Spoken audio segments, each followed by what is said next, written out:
Am I the a-hole for exposing my ex to his mother about our kids? I, 45 female, am currently divorced from my ex Thomas, 47 male of 30 years. We ended up seeing a lawyer to help with dividing stuff. Everything was pretty much wrapped up, till he said he no longer wanted any part of our kids' lives, 5 male and 12 female. I didn't argue with him about it since I already know what it's like having a parent who doesn't want you around or wants to be in your life. I asked what he wanted me to tell the kids, and he just said, "Whatever you think is best, I don't care. I don't want to parent anymore." Everything was in agreement and signed with no fuss. A few weeks later, I got a call from my ex-mother-in-law asking if we could meet each other. When I came over, she broke down crying and begging to let my ex see his kids again. I was confused about what she meant because not once did he contact me after meeting the lawyer.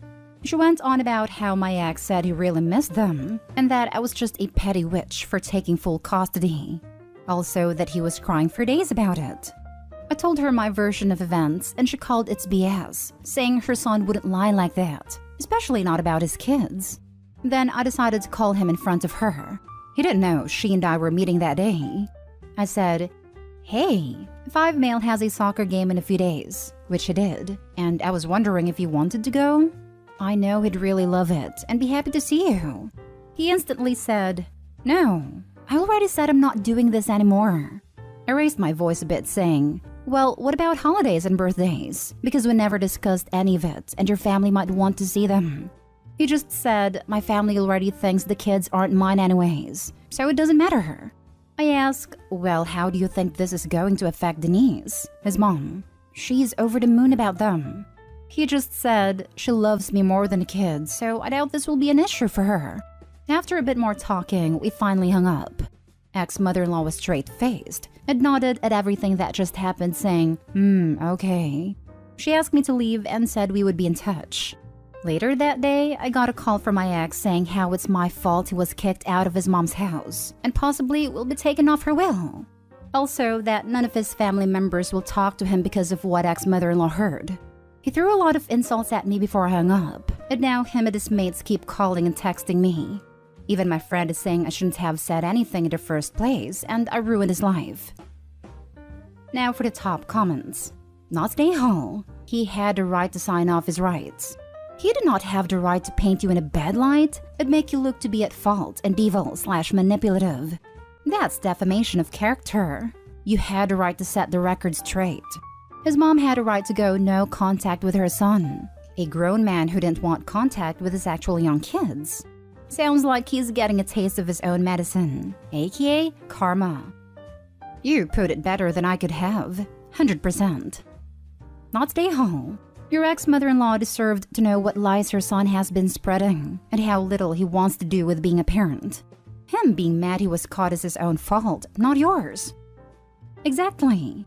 Hopefully it works out to stay in contact with Denise. Yeah, I hope so too. The sudden disappearance of their father from their lives is going to be difficult for the children, no matter how their mother tells them. The 5-year-old may not fully understand yet, but the 12-year-old will. If Grandma Denise is a good influence, which it seems like she is from what we know, I hope Opie can find room in their lives for her. She seems to love the children very much. I'm sure she'd love visitation. It may be beneficial to the children too, so they can see they still have family on that side who love them. They're already going to be dealing with feelings of abandonment. No need to make it worse by making them feel that whole side of the family abandoned them too, instead of just their father. Not stay home. He made a decision for which he knew his family would judge him negatively, so he lied and made you the scapegoat. You didn't go seeking out his family to tell them what he'd done. You were blindsided by the whole thing. No way were you obligated to carry that water for him. Not at all. I can't understand how anyone would ever take his side in this. He abandoned his children, blamed you, and now is angry that his malfeasance and subsequent lies have been found out.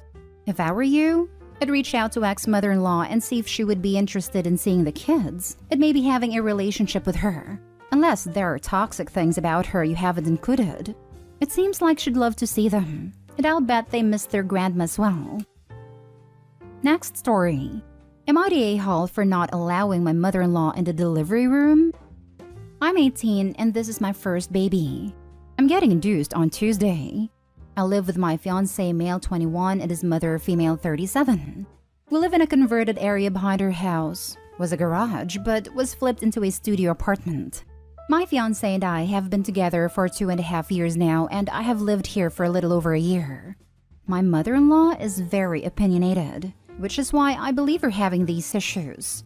We're having a little boy and decided to name him Carter. My mother-in-law said it's an ugly name. She regularly refers to him as her baby, which also bothers me. She insisted that she gets a baby monitor and a key to our place, just in case we don't wake up. She's even asked to set up a schedule, basically switching my son off between the three of us so that is comfortable with everybody. She's made comments asking if I'd love him more if he was a girl, or if he came out with a condition would I still love him the same. I told my fiancé about this, but he said that is just his mom and she means no harm by it. She's just inquisitive. She has been a part of every single moment of my pregnancy, which I should be grateful for, but I feel suffocated. It's like she thinks this is her baby too, and she's a third parent. Besides referring to him as hers, she's thrown away clothes I bought because they're ugly. She's made comments about how young I am and how she's worried about my parenting skills. She's insisted that she be made emergency contact and be on all of his paperwork as well, such as medical release, etc. This morning at breakfast, she brought up how excited she is for Tuesday and that she can't wait to see her baby be born. I just had enough. I told her that my son wasn't her baby, that it was my baby, and that I'd really prefer if she stays home while I have the baby because I just wanted that time at the hospital to be me, my fiancé, and my son. She started bawling. I ended up compromising. She can come to the hospital but not to the delivery room. She said that's not fair at all. She should be able to see her grandson be born, that I'm ruining a special moment for her. Why can't she be there if they're allowing 2 people, etc.?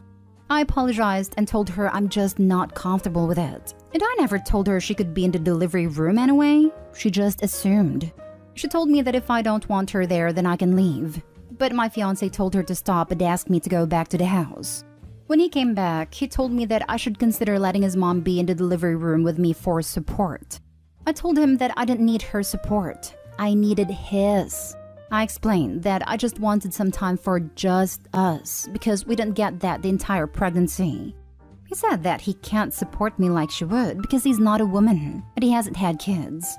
I told him my decision was final. All he said was she's gonna be really upset and that I should have made it explicitly clear from the jump that she wouldn't be in the delivery room. Not stay home. By my math, you're older than she was when she got pregnant with your boyfriend. Remind her that if she can do it at 16, you can do it at 18. I don't know why I haven't said this to her yet, but thank you for reminding me. There's some cannon fodder for you, Opie. All kidding aside, she's being emotionally manipulative. You are 100% right. This is not her baby. You'll have plenty of support from ladies who can provide you with all the support you need during delivery. They're called nurses, and they've got more experience here than your mother-in-law can even fathom. You've got this, OP. Good for standing up for yourself. Not stay home. Can you and your fiancé move somewhere else? That woman is way too involved in your lives. I agree with your fiancé that you could have been more upfront, but I'm not convinced his mother would have accepted it earlier on either. It seems like she wants a do-over because she had her own child so young. We've been talking about it. Just don't think we're able to do so now, but we've been looking into cheap apartments. Finding affordable housing is just difficult now. I totally understand that finding housing is hard right now. But if you don't have a come-to-Jesus talk with your partner about his mother and her boundary stomping issues, it's going to get worse. The problem is not your mother-in-law, it's your fiancé. You are having his baby and he is prioritizing his mom right now over you. This is actually shocking. Put a hard stop to this behavior now or it will never end. Don't let these people gaslight you. This is your baby, your delivery, not stay home. Next story is titled, Am I the a-hole for destroying all my ex-girlfriend's data? I had a pretty big breakup a few years ago. We were together for 7 years until she broke up with me in order to sleep with Fat Jesus from the store she worked at. She refused to collect any of her stuff from me. We're talking clothes, books, manga, anime merch still in the box, DVDs, etc. And most importantly, her old laptop. Upon her refusing to collect any of her stuff, I emailed her. Partly so there would be some record of this. Partly because she'd blocked me on most other platforms because me being upset was apparently emotional blackmail. I said that she had until X date to come and collect her stuff, otherwise I would bin/recycle/sell it. I gave her 60 days to come and collect it. She replied telling me to just buzz off and stop trying to find excuses to see her, and that she did not want any of this stuff and that I should do what I want with it. I specifically inquired about the laptop, and she said she didn't care because she had her main computer, and all her files were backed up on a USB stick. I tried explaining before that it isn't backing up if they're the only copies, but she never listened. I contacted her twice from this point, telling her that she had X number of days to collect it. So if she's going to change her mind, then she needs to let me know. As for the laptop, I contacted her after the given date, telling her that I was about to nuke the drives from the laptop and have them recycled. No response. So I did a responsible thing, given that it wasn't my data. I ran dban on the drives to completely nuke them and then sent them to drive shredding place. Stripped the laptop down for parts, took what was usable, sold the rest on eBay. Forgot about it until a few weeks back. She messaged me asking if she could have the laptop back, because her USB stick had, surprise surprise, failed, and she'd lost all her photos on there, including the only copies she had of the photos of her mother, who unfortunately passed away a few years back. I told her that, as I said before, the laptop was gone, and I destroyed the hard drives. The data was gone. She absolutely flipped the heck out and told me that I'm a horrible person, and that I knew there were photos of her mother on there. So how/why would I ever do that? She thinks I'm a piece of turd, and was being spiteful, and that there was no reason that I couldn't have kept a copy of her data, as I have a huge storage server to keep it on, and that it would have made basically zero impact to myself. I know she's being unreasonable, but she's right. I have around 96 terabyte of storage on my server. I could have stored her entire laptop's worth of data 100 times over and not even notice. There was no reason for me to not do so other than me not wanting to. I absolutely 100% could have kept the data after destroying the laptop. Am I the a-hole for not holding on to the data at absolutely zero inconvenience to myself, knowing exactly what was on there? Now for the comments. Not the a-hole. You gave her every possible warning and opportunity to come collect her stuff before you got it out of your life. Her not choosing to take that seriously is on her, as is not taking basic data backup security measures on her own. Frankly, I'm not sure how much you even believe she's genuinely out of luck, versus this being some kind of mind game. Regardless, though, it's not your problem, so take advantage of not having any reason to be in contact anymore and keep moving forward with your life. Oh, sorry, I should clarify. The deadline was a few years ago now. I must have missed that out. Had to cut a lot out to be within AITA's 3,000 character limit. She just got back in contact with me, apparently expecting me to have held onto the data since 2018. I'd honestly forgotten about it, and pretty much her, until she got back in contact. I could have stored her entire laptop's worth of data 100 times over and not even notice. There was no reason for me to not do so other than me not wanting to.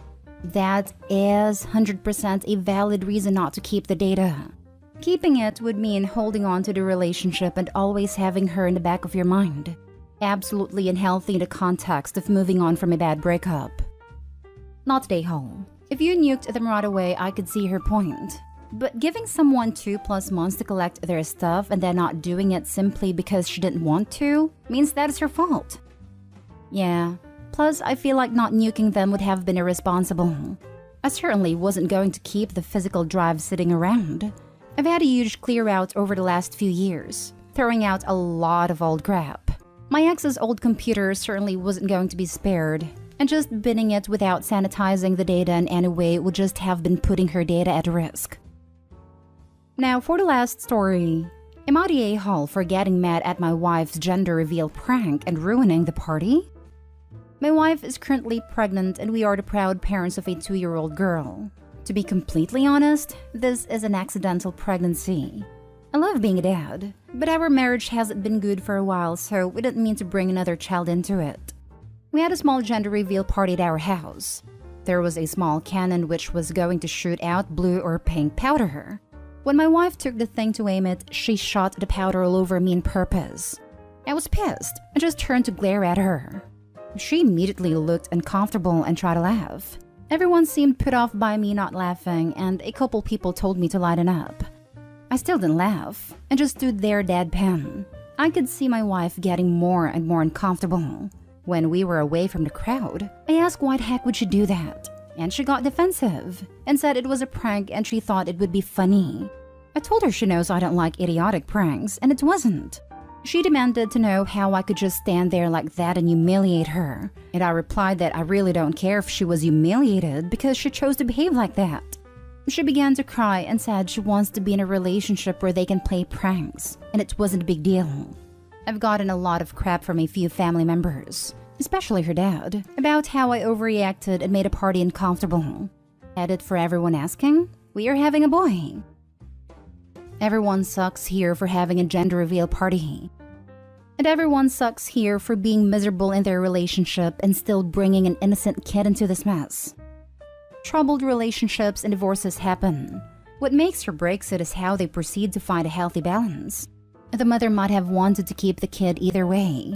As long as the parents manage to treat each other with respect, the kids will be fine. Everyone sucks here. Y'all need a therapist or a divorce. Or she needs to respect boundaries. She does, but the way he talks about her oozes with contempt. That's the thing you can't come back from. They need a therapist to get them through this pregnancy. I'm betting divorce anyway. Not stay home. I don't know your wife, but I doubt if the roles were reversed, she would think it was funny. I also don't think your guests would have defended you. 100% guarantee that if he was the one aiming the cannon at her, he would have gotten nothing but crap from other people. I hope he didn't react well at all to this, but the wife gets a pass? Just because she's pregnant? Honestly, her little prank reeks of passive aggression. Again, he should have handled it better, but that was an awful thing for her to do. Everyone sucks here. I wouldn't enjoy that either. If she wants to be with someone who likes that stuff, she shouldn't be with you. Forcing you in front of everyone so you'd have to give her the reaction she wants, or so she thought, is super manipulative.